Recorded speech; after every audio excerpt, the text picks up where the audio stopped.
Muchos de los discípulos de Jesús le dicen, este modo de hablar es duro. ¿Quién puede hacerle caso? Jesús le responde, esto los escandaliza. Podríamos nosotros entonces formular esta pregunta. ¿Qué es lo intolerable? ¿Qué es lo escandaloso en el mensaje de Cristo? ¿Acaso el hecho de que su cuerpo y su sangre sean alimento capaz de dar vida eterna? ¿Acaso el que se manifieste plenamente como el Hijo enviado por el Padre y que debe volver a Él?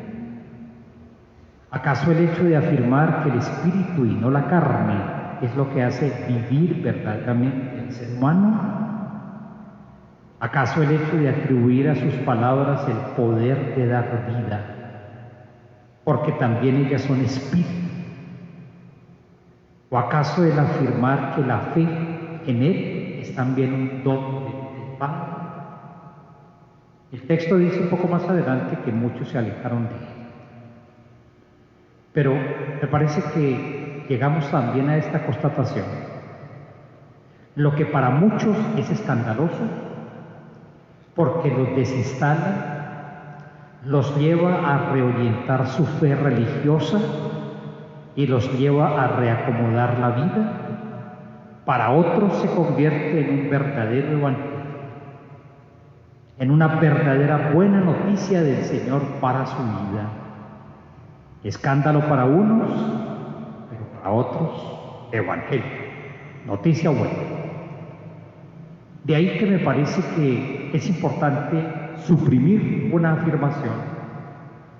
Ese lenguaje es duro, no lleva muy lejos repetir un hecho. Más interesante afirmar, es maravilloso. Jesús siempre va mucho más lejos de toda expectativa humana. No es escandaloso realmente, sino es una buena noticia el hecho de que todo hubiera comenzado a partir de casi nada. Unos pocos panes, unos pocos peces, unos discípulos vacilantes e inseguros frente a una multitud hambrienta. Y allí, a partir de casi nada, Jesús abre el horizonte de un amor total, ilimitado, incondicional, que se sellaría con la ofrenda de la propia vida en la cruz. Es cierto, y eso es buena noticia, no es escandaloso. El Señor siempre ofrece mucho más de lo que cualquiera puede conseguir. No es escandaloso, es una buena noticia el que Jesús haya afirmado que no hay que esperar ya el pan milagroso que cae del cielo, como sucedió con el maná. No es escandaloso el que Jesús haya dicho que es necesario trabajarlo y que haya enseñado que si el pan trabajado llega a faltar, hay que buscarlo en el compartir solidario de los hombres. Eso será lo que Jesús multiplicará. Eso no es escandaloso, eso es buena noticia. No es escandaloso, sino buena noticia el hecho de que el pan de vida que Dios ofrece, que es pan de vida eterna, también sale de nuestra tierra y de nuestra historia. Pues en esta tierra nuestra, Dios se hizo hombre en Jesús. Y en esta historia nuestra es donde Él se convierte en pan. Es donde Él se entrega como alimento capaz de saciar todo tipo de hambre. Él siempre da mucho más allá de lo que el corazón humano espera. No es escandaloso, sino es una buena noticia el que los discípulos de la primera hora y los discípulos de ahora, nosotros, podamos descubrir que hay un cuerpo que una vez que fue entregado en la cruz y prácticamente despedazado, se convierte en el pan que da la vida al mundo y que es repartido y que es entregado. Eucaristía. Eso no es escandaloso, Eso es noticia buena. No es escandaloso, sino noticia buena, el poder descubrir que gracias a la ofrenda que Jesús hace de sí mismo, la muerte terrenal fue vencida y la vida eterna se presenta como infinitamente superior a la muerte corporal. Eso no es escandaloso, eso no es intolerable, eso es noticia buena, evangelio. No es escandaloso, sino noticia buena, el reconocer que con la ofrenda de su vida en la cruz, Cristo instaura una nueva solidaridad. Todos nosotros, los discípulos de la primera hora y ahora nosotros, impulsados por la fuerza de este amor crucificado y compasivo, sentimos que el amor de Cristo nos urge y que estamos llamados a prolongar creativamente esta misericordia del Señor que suscita vida. Hoy estamos terminando precisamente la lectura de este discurso del patio y por todo lado se repitió la palabra vida y le agregamos nosotros vida digna, vida libre, vida feliz. Pedro debió hacer un gran recorrido de fe y para él el amor sobreabundante de Cristo, que supera toda expectativa humana, porque el Señor siempre ofrece más de lo que uno espera, siempre. Para Pedro no fue un motivo de escándalo, sino fue una buena noticia que lo convirtió a él mismo en testigo e instrumento de la salvación del Señor. Por eso, en el enfermo Eneas, que lleva 8 años en cama paralítico, reconoce tranquilamente su debilidad y su postración. Jesús y sus discípulos se tuvieron que enfrentar primero con el hambre. Aquí se enfrenta con la debilidad y la postración. Pero Pedro, con la fuerza del nombre de Jesús, ofrece salud y suscita la conversión de muchos. Eso no es escándalo, eso es buena nueva. Y siempre Jesús va más allá de nuestros deseos y expectativas. Por ello también Pedro hizo que la muerte de Tabita no fuera asumida simplemente como la mirada cariñosa y nostálgica de los tejidos y los vestidos que hacía. A veces pareciera que nosotros tuviéramos que resignarnos frente a los seres amados, pues a mirar los recuerdos de ellos, lo que hicieron, los lugares que compartieron. Por supuesto lo hacemos, miramos las fotos, miramos las imágenes y pareciera que ahí simplemente en eso estuviera su presencia.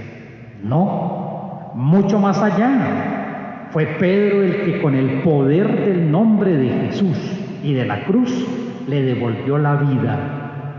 Aquí me parece que resuena una de las estrofas del Salmo de hoy. Mucho le cuesta al Señor la muerte de sus fieles. Claro que sí, al Señor le cuesta la vida de sus hijos porque nos hizo para la vida. Pero nuevamente en Jesús, Él siempre va mucho más allá de nuestras expectativas. Para ellas sencillamente llorar, hablar de sus buenas obras, eso hay que hacerlo siempre, pero va mucho más allá. Por ello también Pedro, ante la interpelación de Jesús, ¿también ustedes desean irse?, respondió con la más hermosa respuesta. Y esa respuesta nos la legó, nos la dejó a todos, a los discípulos de todas las horas, como una poderosa convicción sobre la cual es posible vivir, existir, amar, sufrir cuando haya que hacerse, esperar, luchar, levantarse, perdonar. Sobre esa convicción, Señor, ¿a quién vamos a ir? Tú tienes palabras de vida eterna. Nosotros creemos y sabemos que tú eres el Santo de Dios. Nuevamente, Jesús siempre va mucho más allá de nuestras expectativas. Y lo que parece intolerable y escandaloso para unos, es la mejor noticia para los que se convierten a su amor. Señor, ¿a quién vamos a acudir? Mis hermanos queridos, no se trata de ir de vez en cuando. No se trata de ir hacia Jesús cuando se le necesite. Se trata, como el texto lo decía ayer, de una permanencia recíproca. Yo lo decía hace un momento con una serie de verbos: existir, amar, esperar, luchar, levantarse, incluso sufrir en Él. Eso no es esporádico, eso no es intermitente. Es una permanencia recíproca, como Él mismo, y como Él mismo lo hizo en una actitud de entrega de la vida. Sabemos nosotros que sólo así Él se convirtió en el pan que da la vida, entregándose, no más. Y sabemos que sólo así en entrega hizo que sus palabras fueran palabras de vida eterna. Esa es la magnífica noticia. Y no es un escándalo, es esa invitación del resucitado a creer en Él, a dejarnos mover por el amor del Padre. Miren cuántas veces uno puede sentir que su fe tambalea, y el mismo Jesús nos da una pista hermosa: es que ir hacia Jesús es una gracia también del Señor y hay que pedirla permanentemente. Dejarnos mover por el amor del Padre es que está esperando de nosotros simplemente disponibilidad. Y a este Jesús a quien no podemos abandonar si queremos vivir. No alimentarnos de Él es morir.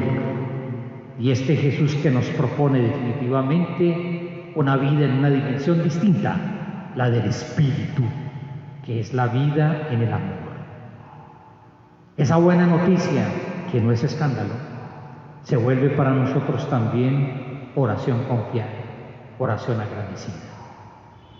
Yo les propongo que hagamos nuestra, de manera especial, una de las estrofas del Salmo 115, con el cual hoy la liturgia nos invitó a responderle a la palabra. ¿Cómo pagaré al Señor todo el bien que me ha hecho?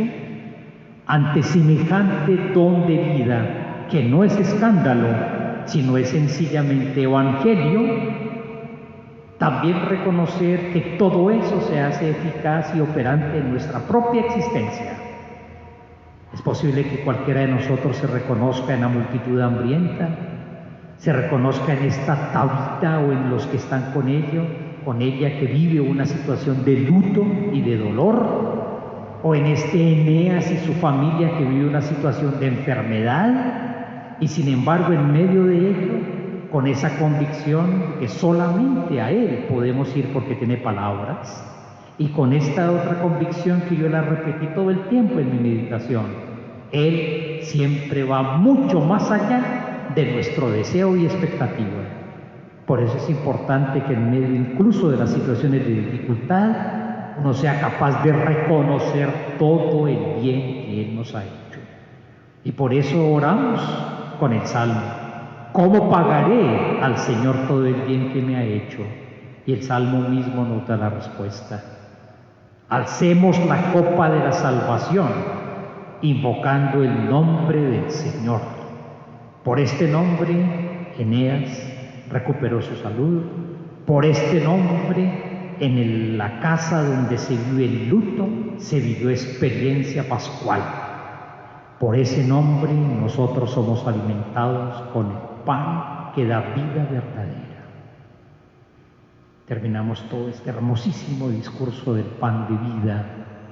La semana entrante la liturgia nos invitará a dar otro paso más en la figura hermosa que se celebra mañana de Cristo buen pastor, y luego esta cuarta semana de la Pascua nos irá poco a poco metiendo en la realidad de la cual Jesús habló: la vida en el Espíritu.